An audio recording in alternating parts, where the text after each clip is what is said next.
Hello colleagues, I'm going to be presenting first on Chapter 7 of the Handbook of Bilingual and Multilingual Education. Chapter 7 was titled A Synthesis of Research on Bilingual and Multilingual Education by Colin Baker and Gwyn Lewis.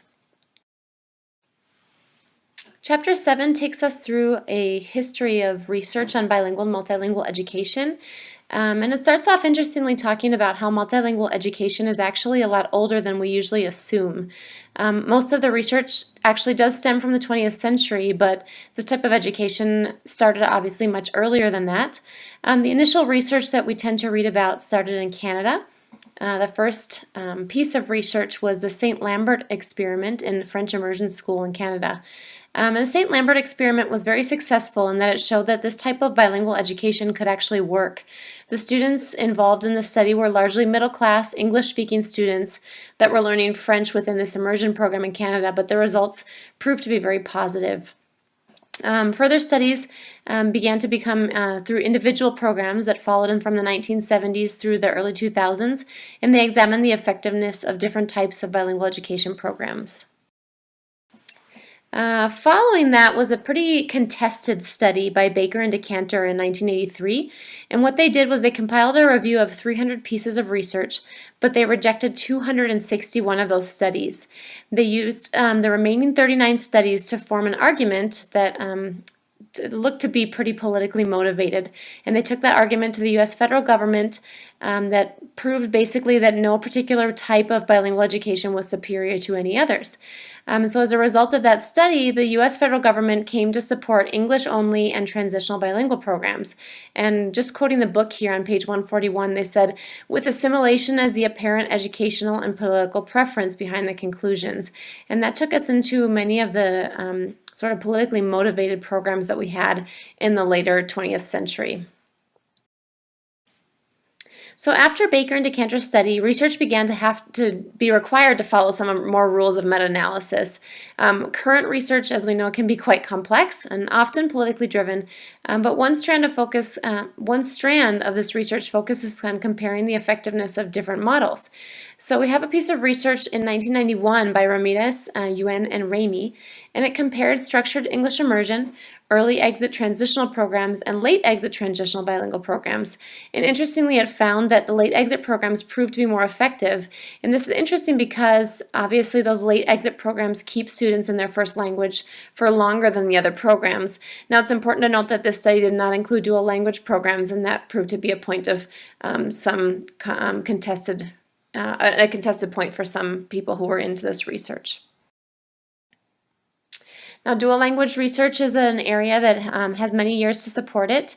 Lindholm Leary is one of the main researchers here, and she performed 25 years of research on dual language programs that were then published in 2001.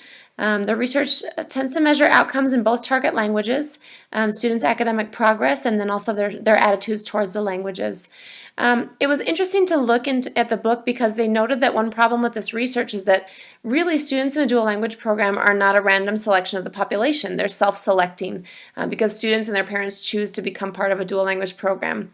So it's sometimes difficult to know if there are other variables that affect the success of a dual language program. This graphic that I have here at the bottom is one that I think a lot of us have seen in books before, but it talks about the dual language umbrella and the programs that fall beneath that umbrella of dual language. And so the next slide here is about other programs that the book talks about as well that can kind of fall under that umbrella, and that's the immersion programs and indigenous language programs. So there has been some research on the immersion programs. A lot of that has come out of Canada, where French and English are interestingly both languages of high importance, and so it's interesting to look at that research from Canada. And they've proven that basically both the early and late entrance models have been highly successful. And then those indigenous language program pieces of research tend to come from the indigenous languages here in the United States, and also from Australia and from Canada as well. There tends to be some difficulty in finding teachers and materials for these programs, but typically the benefits outweigh the costs there. So my other chapter that I reviewed was chapter 13, and this was on translanguaging, bilingualism, and bilingual education. And interestingly, it sort of reviewed, first of all, the nature of bilingual education. And as we look at it, most of us, I think, have been sort of trained in this idea of subtractive versus additive bilingual education. But Ofelia Garcia in 2009 proposed the terms instead of recursive and dynamic bilingualism. And the term recursive is meant to be termed as sort of a moving away of the variety of linguistic practices that students come into a situation of a classroom with, and then instead moving into a situation just of bilingualism. And this would include students that are in a developmental bilingual program. And that term dynamic then is meant to include a variety of language interactions and relationships that are embodied by multilingual students. And this would then include students who are in dual language programs, two-way immersion programs, bilingual immersion, bilingual, all of those different things that fall under that umbrella. She talks about embracing a stance of dynamic bilingualism in order to allow us to understand how translanguaging can then benefit bilingual students. And then the chapter talks about allowing translanguaging to enter a framework of dynamic bilingualism can then be allow us to be trans-system and trans-space, which the authors talk about this concept as being fluid language practices that then can go between and beyond language and educational systems.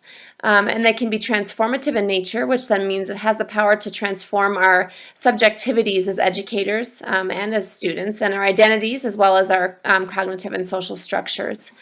And then also it can be transdisciplinary, which means it helps us to understand language, helps us to understand education, human social interactions and their structures, and cognition and learning. And so this graphic at the bottom here, I think many of us have seen before, and we read it in our translanguaging book, that Garcia begins to describe us moving away from this idea of being on a bicycle and then moving towards dynamic bilingualism as being on a four-wheeler.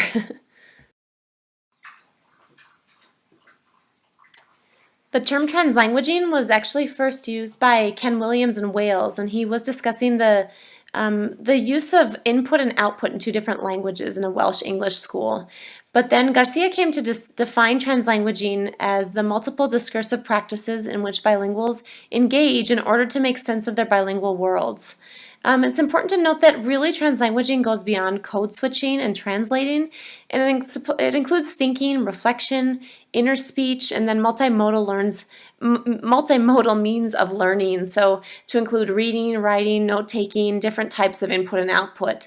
And then the authors describe these notions of creativity and criticality, so that creativity being the ability for students to choose which language rules that they want to follow, which boundaries to follow, which boundaries to break, and then what's to be accepted within those bounds of language and what's to be challenged. And then as they discuss criticality, that ability for them to question, for them to problematize wisdom that they've received about languages, and really to question the social phenomena that's surrounding language. The authors talk about translanguaging and bilingual education as a means to move away from monoglossic traditions in the bilingual classroom settings. And there's a lot of bilingual programs that strictly separate languages for pedagogical and linguistic purposes, and that we should allow translanguaging to enter the picture that would basically undo these language policies.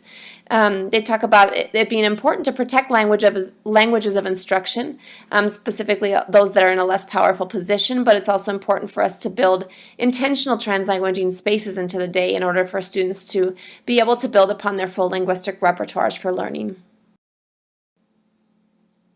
They discuss that translanguaging for students and allowing students to access translanguaging practice in order to build identity. That students, translanguaging allows the learners to fully integrate structures that they already have as they learn a new language. And, that translanguaging practices by the students allow for self-regulation of learning, and that research also shows that allowing students to translanguage builds deeper thinking. And when we look at teachers and translanguaging practices and translanguaging pedagogies, the authors make the distinction between natural translanguaging and official translanguaging, and that natural translanguaging being the actions that are automatically used by students to promote learning, and the official translanguaging being those planned pedagogical practices by the teacher. And so teachers may use translanguaging in order to scaffold, to build background, to deepen understanding, to promote cross-linguistic transfer, to promote identity, and also to really question the inequalities that occur in our classrooms. And they also might be used in classroom social structures, as in activities with bilingual peers, to be used across longer units of study, such as thematic units or longer research units. So the authors leave us with some implications here, and that question of where do we learn to translanguage? So it would require some specific intentionality in teaching by the teacher, especially for students whose first language is English and might be learning a second language in those dual language settings or bilingual classroom settings. And also how we can consider translanguaging in the area of assessment, because when we assess students in a monolingual way, we're really not considering their full linguistic repertoire, and it really can't be, we're not measuring in a bilingual manner in that way. So how do we consider translanguaging when we're talking about assessment? References, and thank you for listening. I look forward to listening to your presentations as well.